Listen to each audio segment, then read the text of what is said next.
This is Phil Bell from FreedomWorks on the Daily Mojo, your morning update. Collapses have been on my mind a lot lately. First of all, because as we all saw, the Francis Scott Key Bridge in Baltimore, Maryland collapsed after being hit by a container ship. At the same time, I've been reading this book, The Men Who Love Trains, which includes a big discussion of the collapse of the Penn Central Railroad. That was created in 1968 by a merger of the nation's two largest railroads, and just 2 years later, it had collapsed into bankruptcy, a record that had not been matched until Enron 30 years later.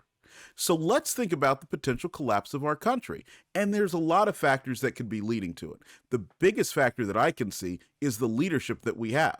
On one hand, this leadership has been willing to spend money without any restraint on any number of foolish things. But the most notable thing has been the Ponzi scheme of Social Security. And at the same time, regardless of who the president is or who's serving in Congress, nobody's been willing to do anything about it for fear of losing votes. Well, quite frankly, if I were a grandfather, I would be angry that you are trying to saddle my grandchildren with billions and billions, if not trillions in debt, so that they have no future. That's a great way to make a nation collapse.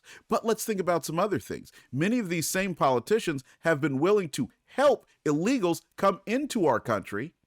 That's right. Help them to come into our country illegally, but at the same time, if you underpay your taxes by just $1, they will come after you as if you are the biggest criminal on the planet.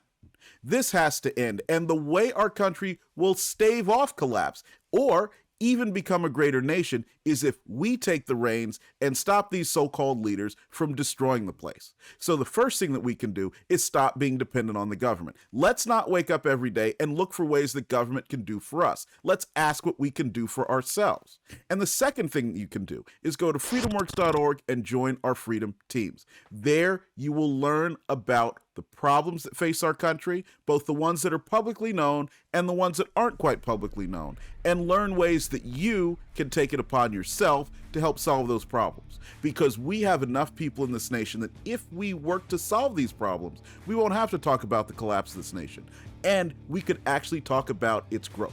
And that's what I want, and you should too. We'll see you tomorrow, and I hope you have a great day. Phil Bell's Morning Update is only on the Daily Mojo.com.